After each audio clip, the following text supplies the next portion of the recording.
השעות שנשארו היו מלאות אהבה ברוב הימים שברחו לנו.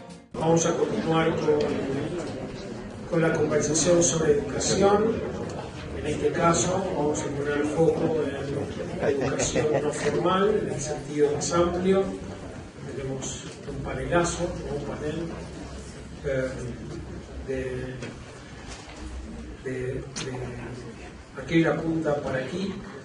Fabio Friedman, actual director ejecutivo de FACMA, Analia Stutman, directora de educación de CLAM, la Federación Macabea Latinoamericana, y Tamar Sternberg, Netzik de la Instituta Tzionit Olamit. ¿Hasta dónde llega la Netzik geográficamente? Brasil, Argentina, Uruguay y Chile. Y nuestro rabino Fabián Skornik, rabino y director del Centro Comunitario de la Plataforma. Fabián.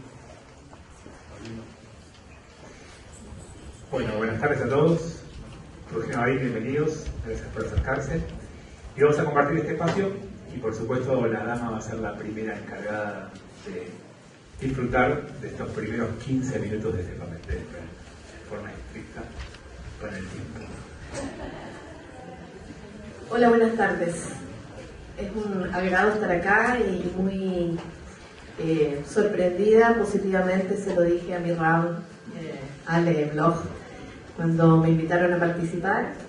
Y para ser consecuentes con el tema, la verdad es que yo habría iniciado este espacio en una experiencia en círculo y probablemente en subgrupos y no en una cosa frontal. Como no es posible por temas de tiempo, simplemente les voy a mostrar a modo de disparador el resultado de lo que fue el encuentro de liderazgo femenino que organizamos en CLAM en colaboración directa y bajo el gentil trabajo en términos de contenidos que el Joint hizo junto a nosotros y que también luego se abrió a otras instituciones, para mostrarles lo que es pensar un espacio de principio a fin desde los principios de la educación no formal. Es un videito que dura 2 minutos y más que intentar mostrar los contenidos, trata de mostrar el proceso y la forma.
¿Me puedes poner el papel? Entonces, la primera noticia que traigo, después de haber escuchado con mucho agrado todas las ponencias que se fueron haciendo hoy en la mañana a cargo de los Rabanim y a cargo de los dirigentes de esta institución, y hablamos de una gran amenaza, ¿no? O al menos apareció durante la mañana una gran amenaza, que parecían ser los otros movimientos religiosos que participan del mundo judío contemporáneo. Pero yo traigo otra tesis, una tesis un poco más amplia, si es que ampliamos el lente, y es la tesis de que en realidad nuestra gran amenaza es cómo se invade el tiempo de ocio, ya no desde, ojalá, otros movimientos, sino que más bien las tecnologías. En ese sentido pienso que lo que más hace competir a la soledad del sujeto es la posibilidad de rellenar sus espacios de ocio en otros espacios de soledad junto a sus equipos y sus tecnologías. Porque prescinde de todos nosotros, ya no necesita el colectivo, ya no necesita el rap, ya no necesita el Madrid, sino que entra en una relación de autosatisfacción y autoplacer y conquista de incluso sus necesidades intelectuales a través de esos espacios. Por lo tanto, mi tesis es que nuestro gran enemigo son el mal uso de las tecnologías, que son hoy en día un gran mal.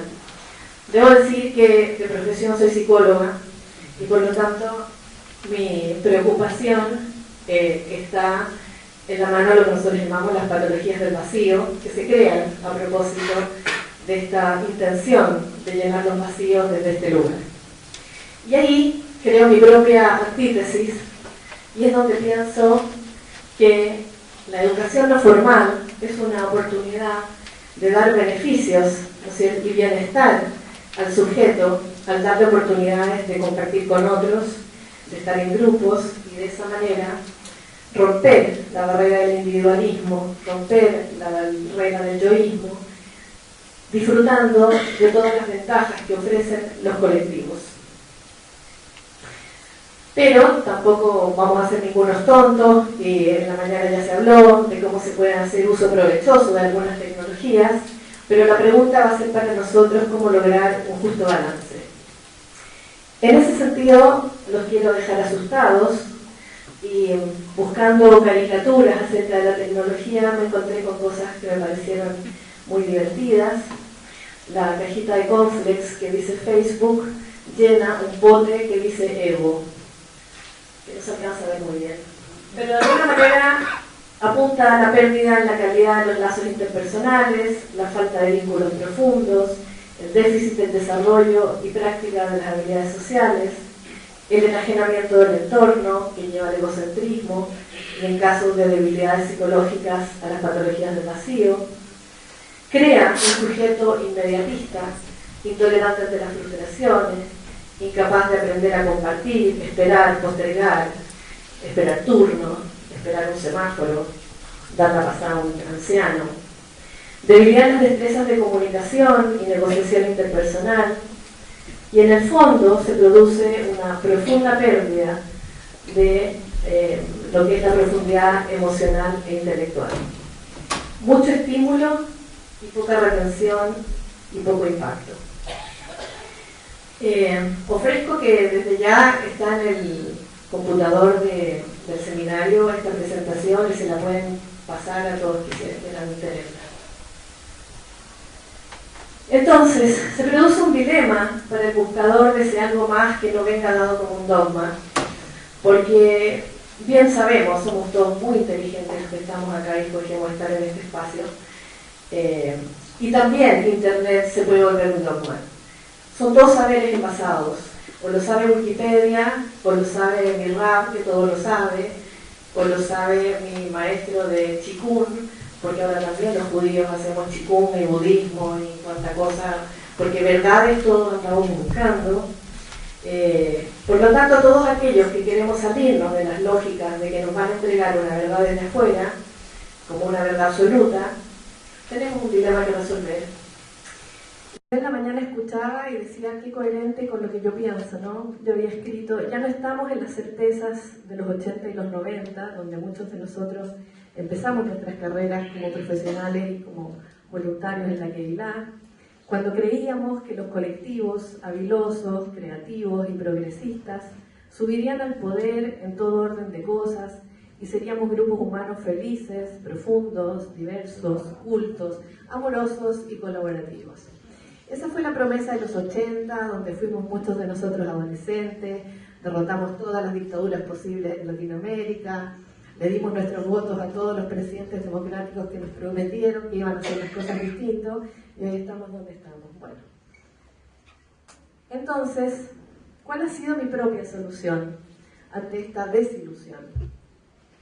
Volver a las recetas que ya conozco, pero en este caso abierta y más madura, a atreverme a hacerle algunas modificaciones según sea la ocasión. Esto lo digo porque debo hacer un pequeño paseo por mi experiencia comunitaria para que entiendan desde dónde estoy hablando. Soy hija de una sociodeportiva, esa es mi identidad de base, aunque mi querido Tzvi, porque también lo conocí siendo dirigente de una sociodeportiva, no lo cree así. Es ser hija de dirigentes de una sociodeportiva, es haber sido alumna del Instituto Hebreo, es haber hecho toda la carrera Nuati, en donde había cierto tipo de aprendizaje, pero tuve la suerte de que la sociodeportiva a la que yo pertenezco, que es Maccabi Chile, hizo una experiencia parecida a la de la Brotacol, y que es que trajo un rabino en los años 80, Marcelo Bronstein, mi gran amigo personal, con quien hicimos juntos una carrera de juntar la religión con la educación no formal y hacer algo que hoy día tiene un nombre técnico que me encanta. Antes no sabíamos lo que hacíamos, pero hoy sé que se llama trabajar fuera de la caja, out of the box. Hicimos todas las cosas que estaban prohibidas. Hicimos el primer grupo de matrimonios mixtos, entre los que yo me encontraba. Trajimos a todos los judíos de ultraizquierda, que estaban absolutamente proscritos y ellos odiaban a la comunidad judía.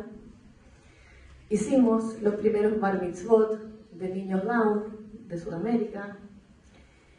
Es decir, todo lo que estaba prohibido. Él me enseñó que desde el judaísmo tenemos posibilidades de tener respuestas para todas las grandes preguntas que tenemos los judíos y para todos los sufrimientos que podemos tener los judíos, solamente que hay que buscar cómo. Y yo, desde la educación no formal y tal vez bastante más laica de lo que él habría querido en ese momento, él pudo aprender de mí muchas de las técnicas a través de las cuales podíamos, ¿no es cierto?, hacer cosas muy entretenidas que fuesen novedosas para la gente que ya no quería ir a clases. Entonces, esto lo tengo que decir porque creo que esas viejas recetas de los años 80, en las cuales yo trabajé con él, pienso que hay mucho que modificarle al día de hoy, pero no hay por qué votarlas. Y ahí pensé, mientras escribía esto, de que esto es igual que una vieja receta de una buena receta judía, ¿no? Que no hay que votarla, sino que hay que saber agregarle nuevos ingredientes para que sean del gusto de todos. Entonces, para ir cerrando, el rol de la educación no formal de hoy, yo pienso que sin desechar buenas y provechosas recetas elaboradas en el pasado, sin tener un apego frenético a lo antiguo, ni tampoco un apego frenético a todo lo nuevo porque vende, nuestra gran tarea sería generar experiencias de valor que permitan la conjunción en el sujeto de su ser, su sentir y su hacer, y a su vez que le permitan una integración significativa con su entorno. Que eso es lo que no va a poder hacer nunca la tecnología, vincular de manera presencial al sujeto con su entorno. Y dicho esto, algunas ideas que para mí son pilares. Lo primero es la democratización del saber. Ahí les puse algunas ideas. Esto tiene mucho que ver con lo que estaba diciendo en su momento Sergio del colegio. Los chicos tienen algo para decir y quieren decirlo, pero no puede ser lo único que quieran aprender lo que ellos dicen. Hay que pensar dentro y fuera de la caja. Y hay que aprovechar esta oportunidad que da el seminario de tener intercambios y cooperación internacional. Yo estuve tratando de trabajar con Claudio en el verano los proyectos Shabbat, Batali, cómo llevarlos a Chile. Hay miles de proyectos desde GLAM. Tenemos el proyecto Amitim, que se está trabajando en algunos países. FACMA va a contar sus propios proyectos. Es decir, a la gente le interesa mucho también saber qué pasa en los alrededores, y también eso es una fuente de nutrición muy buena. ¿Y por qué puse Limud como un ejemplo de donde también soy voluntaria? Porque Limud es increíblemente interesante como una propuesta que viene desde el sujeto al colectivo y no del colectivo organizado hacia el sujeto. Y eso creo que aporta mucho.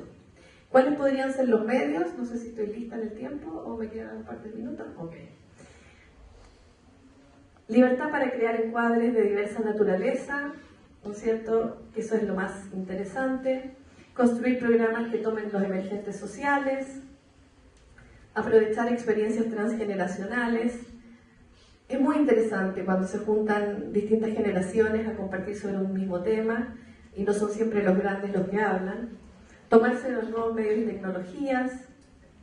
Tener plasticidad para invertir los roles entre los aprendices y los expertos. Dentro de todo esto que les mencioné, para mi gusto lo más relevante y útil es usar los líderes naturales que pueden surgir dentro de la tarea de detectar líderes, que lo han dicho casi todos en la mañana, es una gran ayuda para que las comunidades y las actividades funcionen. Y lo último, aprovechar las tendencias de cooperación social y empoderamiento de las personas.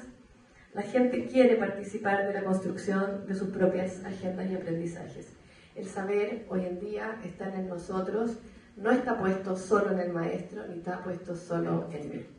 Me queda un slide más, pero como está de regalo y estoy en los tiempos, la podrán leer después. Gracias. Cuando recibí la llamada de Ariel, me dijo, quiero que seas parte de la charla de educación no formal.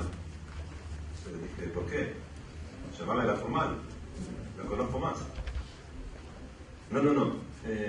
No formal. Y ahí me quedé pensando y hice esa cirugía que usted habló antes para buscar mi identidad, y me di cuenta que todo lo que soy yo viene de la parte no formal.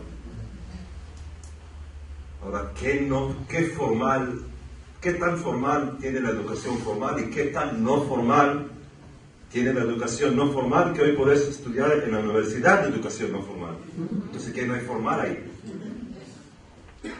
¿Qué es esas relaciones que tiene el hermano grande, el hermano mayor, que se llama educación formal, que envidia al hermano chico que se llama educación no formal, y todo el día trata de copiar a la educación formal lo que pasa en la educación no formal?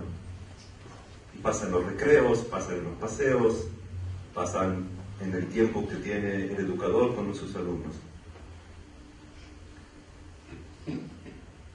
Un marido llega a casa y le dice a la señora, estoy aburrido, no puedo más, me renuncio en mi trabajo. Dice, ¿por qué? No puedo más, el jefe me mata, no puedo, me renuncio. Y dice, ¿pero por qué? ¿Te gusta el trabajo? ¿Te gusta tu profesión? Sí, pues no puedo más, mi jefe, no puedo más con él. Sí, pero es un buen sueldo y toda tu vida estudiaste para eso. No puedo más. Bueno, entonces que tu jefe se debe renunciar. Y el punto es cambiar el punto de equilibrio. Si está todo bien y algo va mal, que él se cambie, ¿por qué yo tengo que cambiar? Si trato de comparar la educación no formal en Israel y la educación no formal aquí, y buscar los puntos de equilibrio que son igual, entonces es muy fácil. La educación formal, por ejemplo, acá pasa poco, porque no conozco bastante, pero en Israel se edifica de vez en cuando una ciudad nueva. Cuando edificas una ciudad, el gobierno está obligado a hacer un colegio. Está obligado. No está obligado a hacer lo que educación no formal. No está obligado a abrir un templo o a abrir un centro comunitario. No está obligado, por colegios sí. Entonces, por un lado, la diferencia en educación formal y no formal, que por un lado te la dan y vos tenés que lograrla, tenés que ganarla. y también de los chicos. Ningún chiquilín va a quedar en su casa de mañana. Entonces el colegio no tiene que luchar por los alumnos. Sí, se lucha, pero si no va acá, va acá. Pero en la educación no formal tenés que luchar por los hijos, tenés que ir a la casa de él, tenés que ir al colegio a convencerlo. Y eso es la diferencia, para mi modo de ver, de educación no formal y formal. Ahora, como hice la cirugía, voy a buscar mi identidad y cómo salió de la educación no formal. Entonces, se dieron cuenta que no hablo un perfecto español. Nací en Uruguay. A los 7 años hice Aliyá a Israel, entonces hablo bastante gringo. Pero si me preguntas a mí, ¿quién soy yo? Yo, no importa lo que hice en mi vida, yo soy el chiquilín con la bandera de Israel, en el colegio Ivriá, en Yom Ha'atzmaut. No importa lo que hice en mi vida, siempre vuelvo ahí. Ahí nació mi identidad. Hice Aliyá, fui al ejército y estuve 26 años en el ejército, en la marina. ¿Perdón? Meses. 26 años.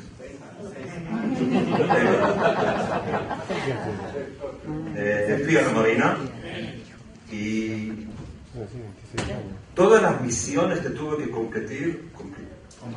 completar, eso es fácil. Yo ya dije cuando fundimos el país. Es una equivocación chica esta.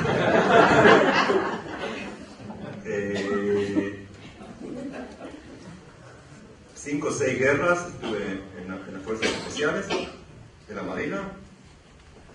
Lo que me salvó fueron los valores, la amistad, el ejemplo que recibí de mi jefe, ser parte de algo, sentir que mi opinión vale algo. La primera vez en mi vida, después de que tenía 20 y pico de años, que me preguntaron, ¿y qué pensás vos? ¿Yo qué pienso? ¿Le importa a alguien lo que yo pienso? Eso puede pasar en 2 lugares. Eso puede pasar en el movimiento juvenil. Que un chiquilín de 15 años es responsable del chiquilín de 6 años y lo lleva a pasear. Y él es todo para ellos. Entonces, si vuelvo para atrás, ¿quién soy yo? Soy el chiquilín con la bandera de Israel en Yom Ha'atzmaut en el colegio Ivriá. Es mi madrij en el Nora Tzioní de Uruguay, que me acuerdo hasta hoy, que me dio ejemplo. Es mi jefe del ejército que me dijo, ¿y qué pensás vos? No fui transparente. Le importaba a alguien. Y cuando me retiré en el 2010, pensé, ¿qué hago en mi segunda carrera? Pensé que era obvio que vaya a la educación formal y me hice profesor de historia en un colegio y fui a estudiar a Beit Berel. Y como soy masterado de historia, me hice profesor de historia. Ahora era claro para mí que era judío, que era sionista, hice Aliyá. Era claro para mí que luché por mi patria, pero ¿cuál es mi judaísmo? Y empecé a viajar a Polonia con los alumnos. Pero siempre pasa porque viajamos 8 días que cae un sábado. Pero yo no sé nada de sábado. Y empecé a pensar, ¿cómo puede ser que no sé nada de sábado? Nada. Estoy casado con mi señora Mazat de Casa Masortí, pero yo no sé nada de sábado. Y ahí me fui a estudiar a Hartman. Y Hartman, para mí, es el punto de equilibrio que me cambió la vida. Porque hasta que fui a Hartman, Mishnah y Talmud era algo de los religiosos, no es mío. Y también es un poquito incómodo preguntar porque vos no te metas, es de los religiosos. Y Hartman me abrió la puerta. Y una vez que me abrió la puerta, podés hacer lo que querés. Es una cancha que nunca termina. Y uno de los ejemplos, y lo conté en el recreo, no me acuerdo a quién, es cómo metes enseñar Mekorot en un colegio en Israel, que no, tampoco en Israel no piensan que se estudie tanto de judaísmo. En Israel es muy fácil. ¿Sos judío? Sí. ¿En qué? Vivo en Israel. No, ¿en qué sos judío? Fui al ejército. Sí, ¿qué sos judío? Esa es otra pregunta, pero vivís en Israel. Y uno de los ejemplos que Hartman me trajo a mi colegio es un proyecto que se llama Mekorot. Es Mekorot, junto con rock. En el colegio, en muchos colegios hay bandas de música, que lo último que le interesa es estudiar Biblia. Pero si haces una competencia y le das textos de Mekorot, y cada uno tiene que estudiarlo y ponerle una música, ¿cómo se dice? Una melodía, ya es otra cosa. Y cuando yo fui a un concurso de colegios, que un colegio de Beersheba agarró para allá de Caín, que va con Caín, y empieza en una música muy movida, que dice Caín, Ani rotze ach, yo quiero un hermano, y termina muy despacio, Ani rotze ach, Ani rotze ach, Ani rotze ach. Y es una interpretación que la trajeron de la música metal. Entonces te das cuenta que cuando yo me encontré con Hartman, que me dijo, aquí está la biblioteca, ahora podés hacer con ella lo que querés. Yo lo traje al colegio ya, y en mi colegio ya se puede hacer javura, y chicos traen a los padres, al principio los abuelos. Y los abuelos siempre tienen tiempo, porque son abuelos. Y se sientan en la mesa y empiezan a hacer una javura de Tu Bishvat. Y traes un ejemplo de los árboles en una canción, y los árboles, ¿quién soy yo como árbol? ¿Psicóloga? Pero también, ¿qué es Dinei Milhamá? ¿Qué hablan Dinei Milhamá de árboles? Y no amenazan. Entonces, Hartman, para mí, es parte muy de mi identidad. Y cuando me dijeron si estoy dispuesto a venir aquí a Argentina a ser representante de la Organización Sionista Mundial para fortalecer la identidad judía, ya me sentí mucho más cómodo con la palabra judía. Por eso me siento también muy cómodo aquí. Y sí me voy a conectar con lo que pasó todo el día de hoy. Sí, este Shabbat es la Parashat, y yo estudio todos los sábados aquí en Arcos, y la NCI de Montevideo en mi casa, y también en Chile estuve. Los Fukotai empieza Im Bechukotai Delehu Venatati Shalom Baaretz, y después dice Vecherev lo ta'avor be'artzachem. Pero si paz y Jereb es al revés, Natati lachem shalom ba'aretz, entonces obvio que Jereb lo ta'avor be'artzachem. Entonces, ¿por qué se dice dos veces? Shalom es entre nosotros. Y si va a haber shalom entre nosotros, la Jereb de afuera lo ta'avor be'artzachem. Buenas tardes. Hace 10 años atrás hubiera estado en la sesión anterior, en la sesión de educación formal, y varios de los que están acá me conocen de esa época por haber sido compañeros o por haberme padecido como director o cosas por el estilo. Y la realidad es que siempre tuve en claro que había una relación y una articulación entre la educación formal y la no formal muy clara, en donde tanto un ámbito como el otro tienen que aprender del otro mucho. La educación formal tiene mucho que aprender de la educación no formal y viceversa. Y ojalá algún día los que trabajamos en un lado y en el otro empecemos a articular proyectos que permitan que los dos aprendamos del otro. El agradecimiento al seminario es porque si uno piensa en invitar a una FACMA a una mesa de educación no formal, hay gente en la comunidad que dice, ¿qué tiene que hacer FACMA ahí? Sí, FACMA es la AFA judía. Para los que no saben, AFA es la Asociación del Fútbol Argentino, o sea que FACMA sería una organización que se ocupa de organizar torneos de fútbol. Y no es así. Y no es así, por eso estamos acá.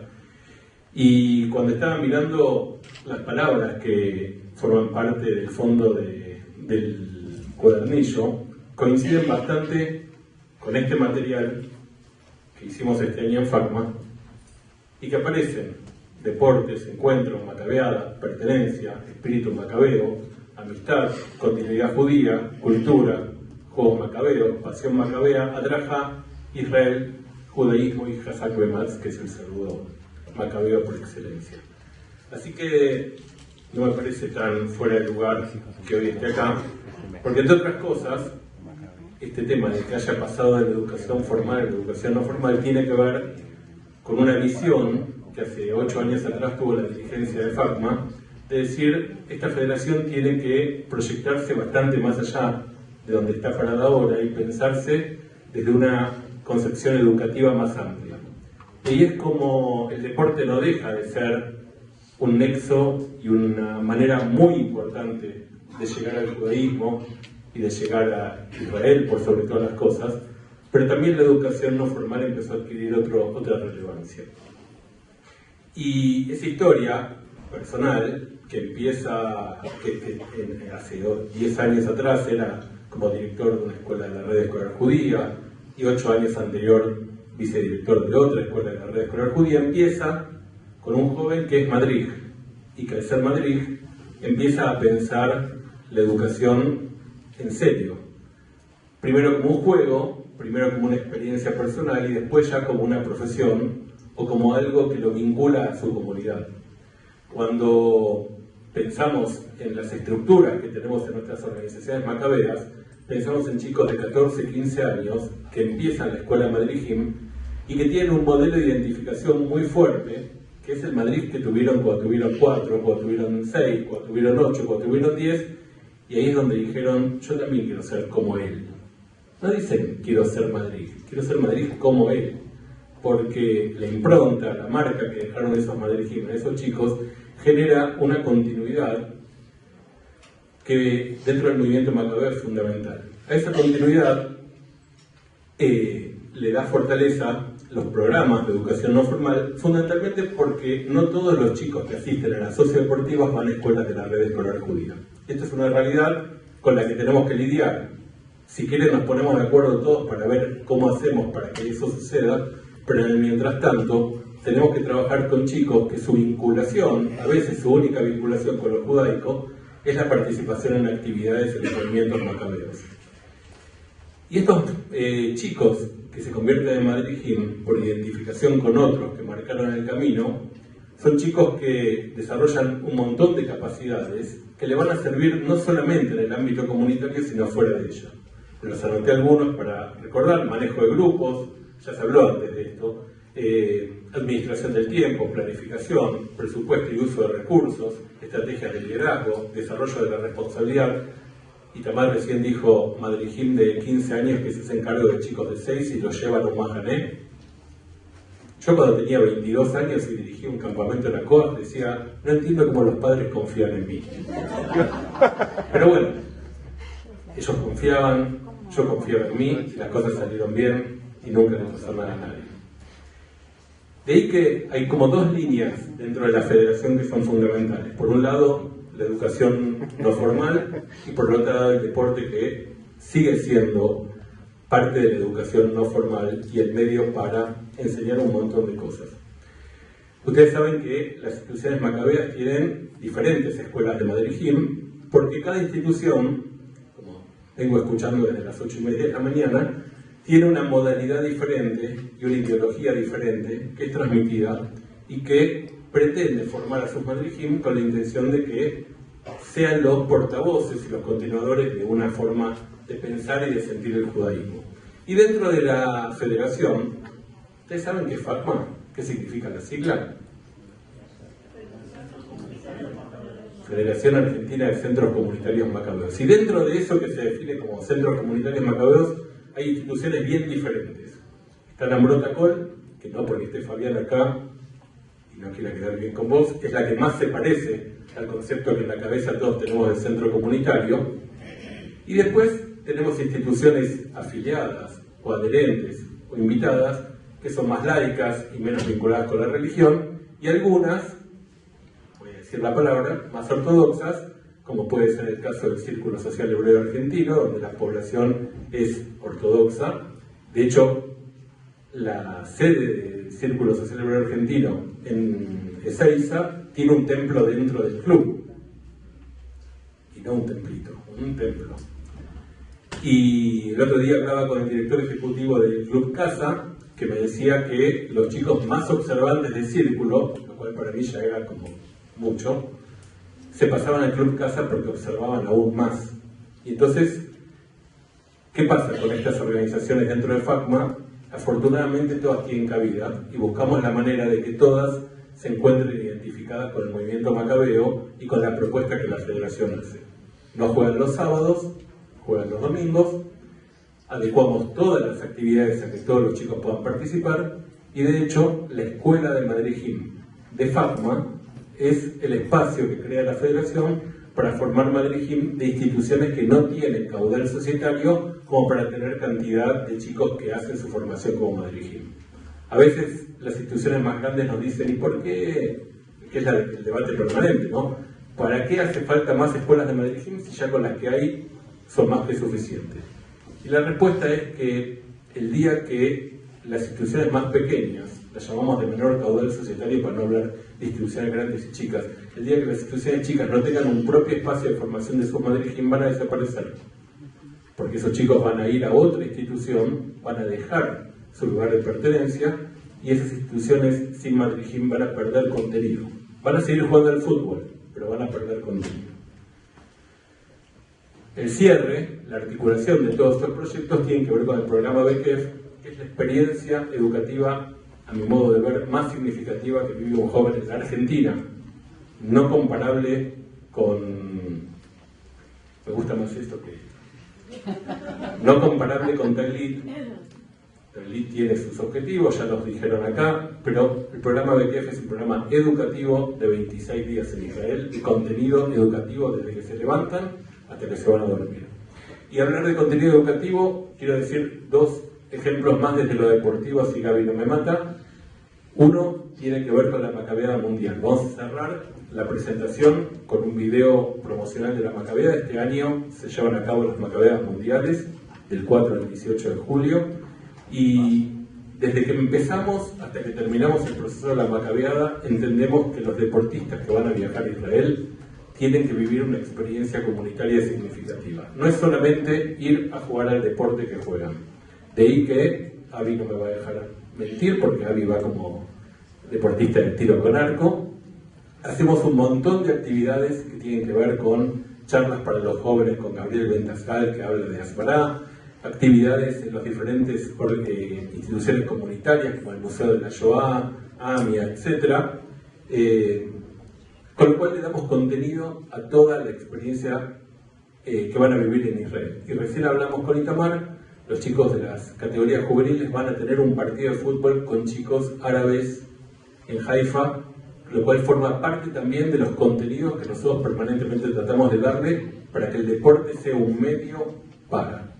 Nosotros, para cada uno de los Hagim, para los días de recordación, en los partidos de fútbol, en los partidos de tenis, 6.000 deportistas participan todos los fines de semana de las actividades que organiza FACMA.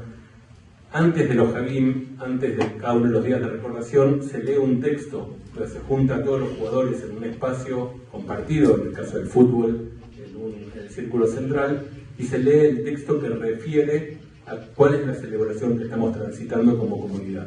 Esa es la manera de llegar a mucha gente que su único lugar de pertenencia comunitaria es la sociodeportiva. Sucede y nosotros no podemos obviar que tenemos una responsabilidad en relación con ellos. Ese va a ser el espacio donde abuelos que no mandan a sus hijos, porque ya son abuelos y no están pendientes de cuándo es la Akba Omer, cuándo es Yom HaZikaron, etc. Ese es el espacio donde destinamos a que se pueda hablar de esas cosas. Tengo mucho más para contar, no quiero que me maten. Quiero cerrar con esta experiencia que es la Macabeada, porque es muy fuerte, porque es muy significativa para todos los que podemos participar. Este año llevamos una delegación de casi 700 personas, lo cual ubica a Argentina en ser la tercera delegación a nivel mundial, después de Israel obviamente y Estados Unidos. Y si entendemos que lo que les va a pasar a esas 700 personas es mucho más que ir a jugar deporte, que es estar en Israel compartiendo con 9.000 atletas judíos de todo el mundo, y que antes de cada comienzo de cada partido todos juntos cantamos en la Tikva. No les digo nada de la ceremonia inaugural donde 20.000 personas, 30.000 personas cantan en la Tikva todos juntos, sean de Ucrania, sean de Argentina o sean de Estados Unidos. Es una experiencia muy fuerte que vale la pena vivir. Video para imaginarse lo que es.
Hace ratito, Fabio, dijiste de las participaciones en las Macabiadas y dijiste que estaba Avi por viajar a las Macabiadas.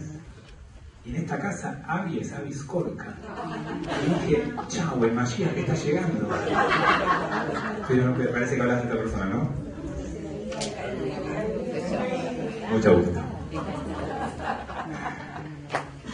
Si me permiten un minuto, la primera vez que viajé a las Macabiadas fue el anterior, 2013, y no era mi primer viaje a Israel, teniendo en cuenta que tuve la suerte de ser borá, de ejercer, de hacer muchos cursos de capacitación, y yo creía que para mí era llegar una vez más a Israel. Y de pronto estar en ese momento la delegación éramos unas 400 personas, entrando por un túnel al estadio Teddy Kollek, donde tanto habíamos estudiado y enseñado acerca de Jerusalén, y entrar cantando Argentina, Argentina, era una sensación de identidad, estar en Israel y la gente de las tribunas aplaudían a Argentina y ellos agitaban banderas de Israel. Nosotros como delegación argentina portábamos cada uno una banderita argentina. Nos acercamos a ellos y nos intercambiamos banderas. Entonces fue una sensación de identidad tan profunda que no creí que teniendo más de 25 años podía volver a emocionarme de esta manera. Yo lo hice a los 14 años en el 85 también de las Macabiadas, que fue una experiencia única. Descontame este tiempo, David, no fue mío. Arrancó. Bueno, entonces hay un señor sentado con un perro al lado y el perro está llorando. Y obviamente eso empieza a angustiar al autor que lo escucha, y un hombre se acerca y le dice al dueño: ¿su perro está llorando? Sí, sí. pero seguramente le debe doler algo, sí. ¿Y a usted no le importa? Sí, me importa. Pero no está haciendo nada, no hago nada. ¿Y por qué? ¿Por qué el perro llora y usted no hace nada? Bueno, le explico. Lo que pasa es que el perro está sentado arriba de un clavo. ¿No? Bueno, si le dolería lo suficiente, ya se hubiera levantado y se hubiera ido. Cuando tenemos que analizar algo, y si nos vamos a quejar de ese algo, es porque demasiado no nos duele. Si nos duele, no nos vamos a quejar. Vamos a hacer algo para cambiarlo. Las cosas no se van a cambiar nunca solas. Nosotros tenemos por delante un desafío enorme. Y tenemos que cambiar muchas cosas. No nos quejemos, no miremos a, recién escuchaba de las paneles de la mañana, ni a la ortodoxia, ni a Chabad, a nadie. No tenemos que mirar hacia afuera, tenemos que cambiar las cosas que tenemos que cambiar nosotros. Además, las estructuras son del siglo XIX, del siglo XX, los movimientos, estamos en otra época. No tienen mucho futuro esas estructuras. Va a cambiar el mundo demasiado rápido para pensar con parámetros del siglo XIX o del siglo XX. Es genial que nos inspiremos en el pasado, pero tenemos que mirar hacia adelante y el futuro que viene es demasiado diferente a todo lo conocido. Empecemos a mirarlo de otra forma y a levantarnos de cada uno de los lugares que nos duele y a construir algo que nos guste, que nos haga bien. En esa construcción hacia adelante, en esos cambios que se vienen, el mundo va a ser otro dentro de 10 años. Tal vez acá tarde un poquito más en llegar, pero va a ser otro de la misma manera. Y esos cambios generan muchos desafíos. Yo quiero proponerles algunos de los desafíos que creo que nos genera y algunas de las posibles soluciones en las que tenemos que trabajar sobre esto. El primer desafío que tiene la educación no formal es la inversión. Si alguno de ustedes trabaja en alguna institución, si alguno de ustedes tiene un cargo directivo o algún cargo profesional, yo les recomiendo que miren qué porcentaje de la inversión institucional se destina a educación no formal. No miren cuánto lugar hay en el corazón de los discursos de los madrigim. No hablen de qué sentimiento hay hacia los madrigim. Fíjense cuál es el presupuesto de educación no formal de la institución. Fíjense cuántos proyectos hay para recaudar fondos. Fíjense qué calificado es el profesional que está a cargo. Porque puede haber chicos de 15 años a cargo de chicos de 4 o de 5 en un mahané. Fantástico. Pero atrás tiene que haber un profesional. Alguien que piensa y que sabe de educación. Alguien que tiene el conocimiento, que tiene la expertise y que además tiene la formación necesaria para estar ahí. Entonces, no podemos quedarnos más en aquellos relatos míticos de chicos que se iban a llevar a otros chicos y cocinaban entre ellos, sino que tenemos que dotarnos de las herramientas y del profesionalismo necesario. Y eso, acá en Israel, en Estados Unidos, en Bolivia, en Chile, en Uruguay, se llama plata. No se llama de otra manera.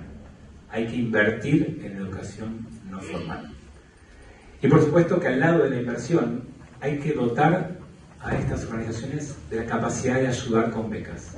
Porque esto va a costar dinero y hay que poder, de alguna forma, ayudar al que no puede. Tengan cuidado, porque así como a las instituciones a veces les cuesta destinar fondos a esto, muchos papás piensan que esto es gratis. Esto no se paga. Yo voy a Tarbut y pago una cuota altísima, pero cuando voy al departamento de juventud o al espacio no formal o al curso de Torah para adultos, no me vas a cobrar esto. Vos tenés que agradecer que yo vengo. Vos tenés que decirme gracias que traigo a mi hijo. Entonces, tenemos que trabajar sobre los dos lugares. Por supuesto, nadie que necesite una beca se puede quedar afuera, pero todo aquel que tiene la capacidad contributiva tiene que pagar, porque si no, la educación no formal no puede desarrollarse y no puede continuar. Tengo una mala noticia, y es que la competencia con la cual nos enfrentamos es despiadada y nos lleva mucha ventaja. ¿Saben contra quién competimos? Netflix, Google, Facebook, Snapchat. Esas son nuestras competencias. Porque nosotros trabajamos, operamos, desarrollamos en el tiempo libre de la gente, y la gente hoy en el tiempo libre mira series. Y las series que ve en su casa, pagando $8 por mes, las producen con miles de millones de dólares, porque se las venden a todo el mundo. Y nosotros tenemos que conseguir que una persona no se quede mirando una película de Netflix o una serie, que están hechas en forma espectacular, y que vengan a nuestro cursito de Torah, o que vengan a escuchar una película. Por supuesto que todos los que estamos acá pensamos que es mucho mejor ver la serie, ¿no? Mucho mejor una experiencia educativa con un Madrid, con un modelo. Pero por supuesto que para que eso ocurra, alguien tiene que apagar el teléfono, la tablet o la computadora y subirse a un medio de transporte y llegar. Y para eso lo tenemos que convencer, lo tenemos que seducir. No es fácil, competimos contra gigantes. No significa que tenemos que bajar los brazos, pero hay que tenerlo muy en cuenta. Recursos humanos. Qué problema, ¿no?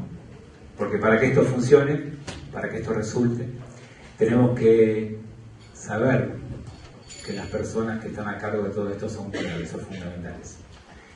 Y creo que en esto les quiero proponer que recuperemos el concepto de héroe judío, y que lo dotemos de la mística necesaria para que ocupe ese cargo, ese puesto, ese espacio.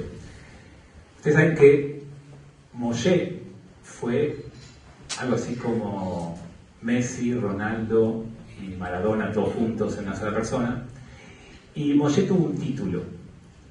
Moshe no fue profeta, no fue rey, no fue Cohen, sacerdote. Moshe fue Rabbeinu. Moshe, Rabbeinu. El héroe más grande es el maestro, es el que enseña, es el que está en contacto y puede atender a cada una de las personas que se acercan. Tenemos que recuperar el concepto de valorar a aquel que enseña, que transmite, al Madrid, al Moré, al Raúl. Por supuesto que esto lo tenemos que hacer out of the box, afuera de la caja, pero afuera de la caja judía también. Las familias son familias diferentes a las que dieron conformación a nuestro pueblo o las que dieron conformación al movimiento conservador. Las familias no son más un hombre y una mujer judíos con 2 hijos. Las familias hoy pueden ser 2 hombres, 2 mujeres, un hombre y una mujer de la misma religión, de diferente religión. Las familias son distintas, los tuyos, los míos, los nuestros. La familia puede ser de uno solo, con 1 o 2 hijos. Las familias son totalmente distintas y diferentes. Tenemos que entender que no podemos estar hablando más a un único modelo de familia. Eso no significa que no haya una restricción alágica. Yo no pretendo cambiar eso. La halajá es la halajá y tenemos que permitir que siga su evolución y solamente atenernos a los cambios consensuados por las instancias que lo habilitan. Pero sacando la restricción alágica hay que abrir la cabeza y recibir de igual manera a todos. Y encontrar un modelo, un proyecto, una idea, un espacio para cada uno. Sumemos, no restemos. El mayor cambio que se viene es el tecnológico. Nuestra primera panelista lo mencionó. La tecnología va a cambiar cada vez más rápido. Su evolución no es geométrica, es exponencial. Si quieren una idea de cómo va a cambiar la tecnología, todos conocen el relato de el inventor del ajedrez y el emperador chino. Si no lo conocen, muy sencillamente, la persona que inventó, desarrolló ese juego, lo presentó en un concurso y lo ganó, y el emperador chino le dijo, bueno, ganaste con el mejor juego que hay de ajedrez, ¿cuál querés que sea tu recompensa, tu premio? Yo soy una persona humilde, sencilla, no necesito mucho, yo quiero solamente alimentar a mi familia, así que un poquito de arroz. ¿Cuánto arroz querés? Perfil bajo, no, un poquito. No, yo soy sefaradí, no soy ashkenazí. Quiero un grano de arroz en el primer cuadradito casillero del juego de ajedrez. Al lado duplicamos 2 granos de arroz. Al lado duplicamos Fabián así hasta el final. ¿Algunos saben hacer cuentas? La tonelada de arroz que requiere esa multiplicación son más altas que que la montaña del Himalaya. Ese es el crecimiento exponencial. Así va a cambiar la tecnología, así está cambiando. Y no vamos a tener tiempo de adaptarnos. Tenemos que ser creativos y utilizar la tecnología, la inteligencia artificial. Tenemos que incorporar los teléfonos a los espacios, tenemos que incorporar, que no son más teléfonos, no sé por qué se llaman teléfonos. Lo único que uno no hace con ese aparato es hablar por teléfono, pero se sigue llamando teléfono, pero tenemos potentes computadoras en los bolsillos que tenemos que aprovechar. Hay medios tecnológicos de toda clase, tenemos que estar dispuestos a esos cambios y, por supuesto, estar dispuestos a invertir para aprovechar esos cambios. Tenemos un desafío enorme por delante, pero hay ciertas bases que no pueden perderse. No sé si lo conocen a Abraham Infeld. Él habla de 5 patas que tiene que tener una mesa judía para que sea mesa, y no me voy a aburrir con todas, pero por lo menos quería rescatar un par que creo que tienen mucho que ver con lo que nos queda acá para adelante. Él cuenta que hace unos años había una campaña de un banco en Manhattan, Nueva York, que era el Chase. Y la campaña era: en el Chase Manhattan usted tiene un amigo. Y cuando el banco judío tuvo que sacar la competencia, no me acuerdo cuál era, supongo que fue Apoalim, la campaña fue: en el Chase usted tiene un amigo, nosotros somos Mishpacha. Y esa es una de las claves para entender esto. Nosotros somos familia. Yo no los conozco a algunos de ustedes, pero ya los quiero. Yo puedo ponerme a charlar y tomar un café con cualquiera de ustedes sin ningún problema. Eso es algo judío único que no se tiene que perder. Yo les propongo que nuestras instituciones hagan de Achnasat Orhim la principal mitzvah de la Keilah. Hay que recibir a todo aquel que viene a una fiesta. El que entra, el que pasó por la puerta, tiene que sentirse que entró al Gan Eden, no porque se murió. Tenemos que recibirlos con cariño, con amor, con afecto. Lo más importante es que cada uno sienta que es único y especial, y nosotros somos los encargados de hacerlo. Tenemos que recibir porque son nuestra familia, porque son parte de nosotros. Y luego, último y segundo que quiero rescatar de lo que dice Abraham, tiene que ver con... ¿Vos estudiaste historia? ¿Contaste hace un ratito? Él dice que fue formado por una casa donde iba a ser científico. El papá toda su vida habló que iba a ser un científico mejor que Einstein.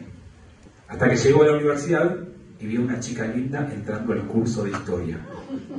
Estudió historia. Y le tenía que contar al padre que había elegido historia y no ciencia, y no sabía cómo contarle. Entonces, finalmente le cuenta, y el padre pone un grito en el cielo. Él pensó, por la elección que él hizo, dice: ¿cómo en la Universidad Hebrea de Jerusalén enseñan historia? No puede haber historia. Los judíos no estudiamos historia. Los judíos tenemos memoria. Y la memoria es lo que tiene que guiar a nuestro comportamiento institucional. No tiene que ver con datos fríos de un censo, ni números aislados, ni libros de texto de historia. Se trata de memoria, de la memoria compartida, de la memoria como pueblo. Y esa memoria tiene que mantenerse viva. Y nuestro desafío es mantener esa memoria viva, con los instrumentos que tengamos al alcance, con la tecnología a nuestra disposición, con brillantes maestros, con gente de primera, con inversión y con pasión. Con todo eso tenemos que hacerlo. Parece difícil, pero no lo es. Dicen que hubo una época en la historia, en la ciudad de Viena, en donde convivieron en el mismo lugar, en la zona, dos grandes judíos, Freud y Arzt. Imagínense si se hubieran encontrado y Freud le hubiera curado el sueño a Arzt. No nos encontremos con ningún Freud. Apostemos a nuestro sueño. Gracias. Y los comentarios son propuestas. ¿Sí?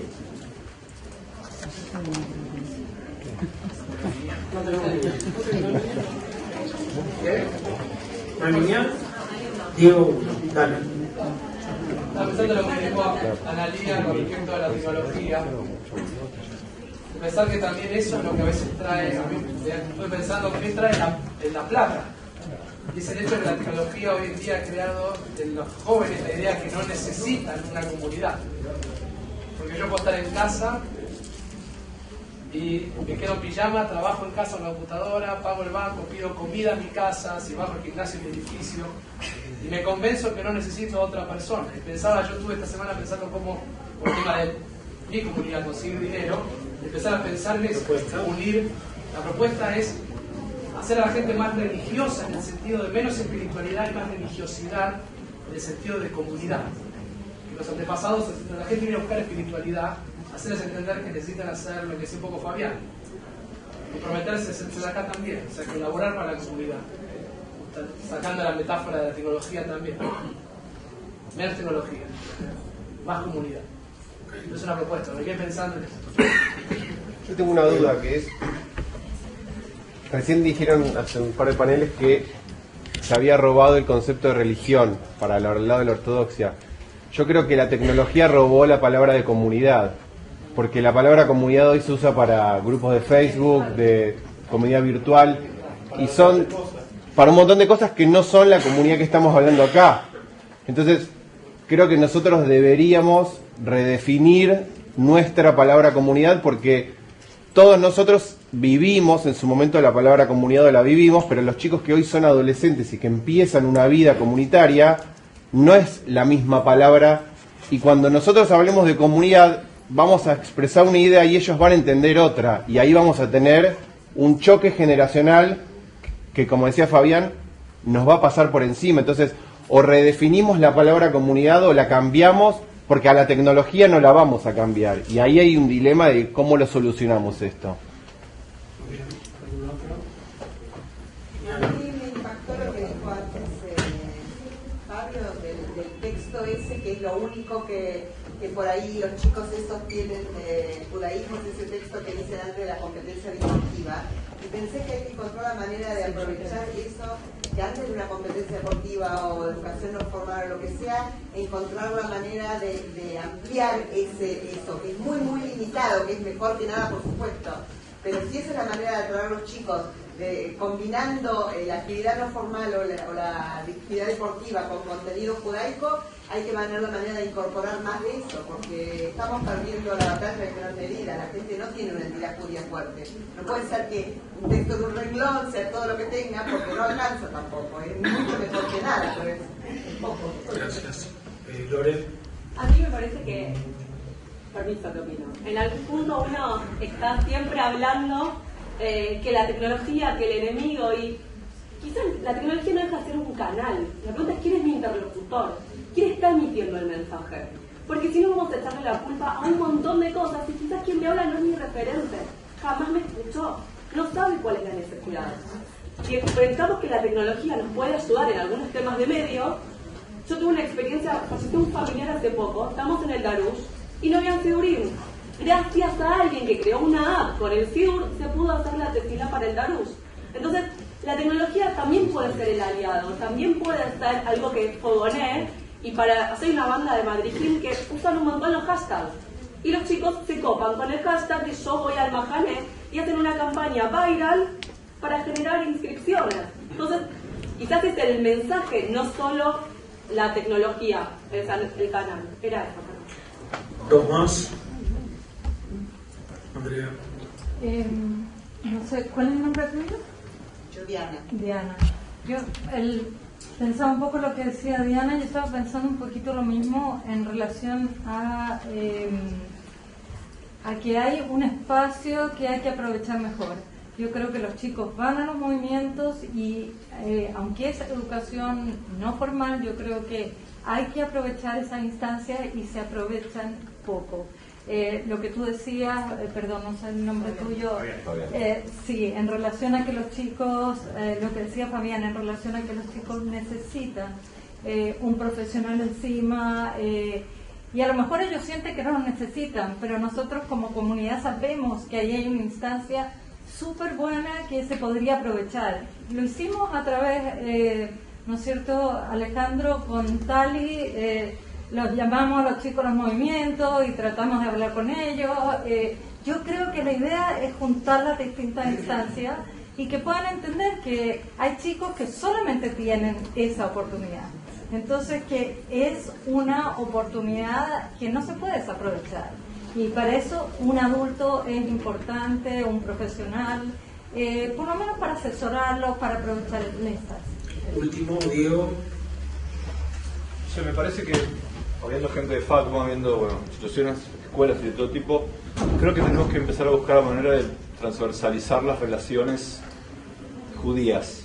Digo, empezar a que las comunidades se activen con los clubs, que los clubs se activen con algo que los vaya amalgamando, uniendo y encontrando ese terreno común en el que todos podemos construir y tirar para el mismo lado. Creo que hablamos de egos, hablamos de logos, hablamos de un montón de cosas, y creo que la manera de empezar a derribar todas esas cosas de las que hablamos hoy es empezar a trabajar un poco más unidos, buscar la vuelta, el punto en común donde poder empezar a laburar juntos y tirar para el mismo lado. Bueno, a todos muchísimas gracias. Antes de irse les cuento qué es lo que sigue. Ahora hay una presentación del libro Baikra, que se conjuntó con la Dirección de Culto de la Ciudad, escribieron teólogos cristianos y rabinos. ¿Te acordás? Mañana por la mañana nos encontramos de vuelta a 8:30, Café Tfilá, y el primer panel vamos a hablar más que de dinero, vamos a hablar de sustentabilidad en gobernanza y financiera. Quien va a liderar el espacio es Dani Yoffe, y luego vamos a hablar de liderazgo con varias personas. Gracias a todos.